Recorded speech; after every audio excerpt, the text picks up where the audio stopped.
Philippine National Police na magsagawa ng recruitment para sa 7,124 patrolman at patrolwoman sa ilalim ng PNP Calendar Year 2026 Regular and Attrition Recruitment Program alinsunod sa National Police Commission Resolution No. 2026-0116 na inaprobahan noong February 23, 2026. Layunin ng recruitment program na mapanatili ang sapat na bilang ng mga pulis sa bansa sa pamamagitan ng pagpapalit ng mga personnel na nawala dahil sa attrition at pagpapalakas ng human resource capability ng PNP alinsunod sa Republic Act No. 6975. Batay sa evaluasyon ng komisyon, pinagkalooban ang Pro 5 ng kabuang 359 quota slots kung saan 100 ang nilaan para sa regular quota at 259 naman para sa attrition quota. Samantala, isinagawa ng Regional Medical and Dental Unit 5 ang Body Mass Index o BMI assessment ng mga aplikante gamit ang makabagong BMI machine sa ilalim ng pangangasiwa ng Regional Recruitment and Selection Unit 5 kasama ang mga kinatawan mula sa NARPOLCOM at IMIG 5 bilang official observers ng recruitment process. Isa rin sa mahalagang bahagi ng recruitment process ang physical agility test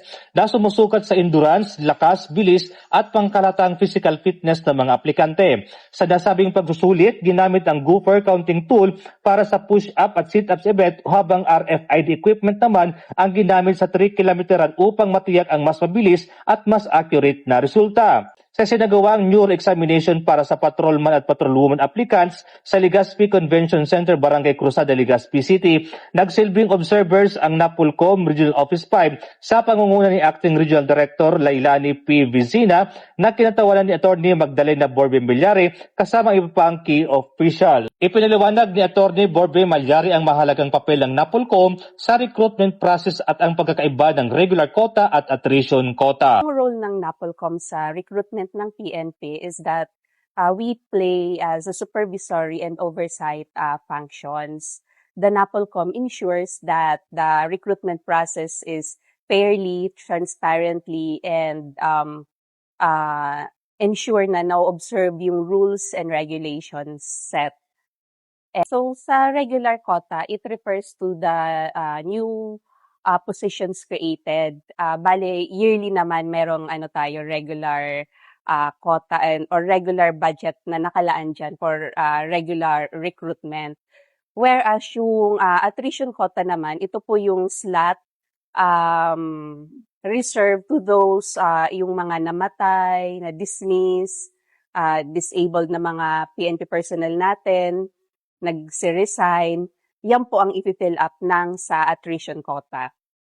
Ayon kay Police Captain Jeric C. Manalili, Chief ng Neuropsychiatric Section, layunin ng neuro examination na masukat ang emosyonal at intellectual capacity ng mga aplikante upang matukoy kung sila ay akma sa police service. Ang basic purpose po itong psychiatric and psychological examination ay upang malaman natin at ma-assess yung intellectual and emotional capacity ng mga applicants natin, kung fit po ba sila sa strenuous activity at saka police service, kung mag-fit yung kanilang personal attributes, mental attributes, emotional attributes sa police service. Umabot sa 20 aplikante mula sa regular quota at 518 aplikante mula sa attrition quota ang sumailalim sa naturang pagsusuri bilang bahagi ng patuloy na recruitment process ng PNP. Mula dito sa Camp Brigadier General Simeon Ola, Legazpi City, ako po si Police Staff Sergeant Mercurito P. Lubindino Jr. Nag-uulat para sa Police News Network at ibang PNP para sa Bagong Pilipinas, serbisyo mabilis, tapat at nararamdaman.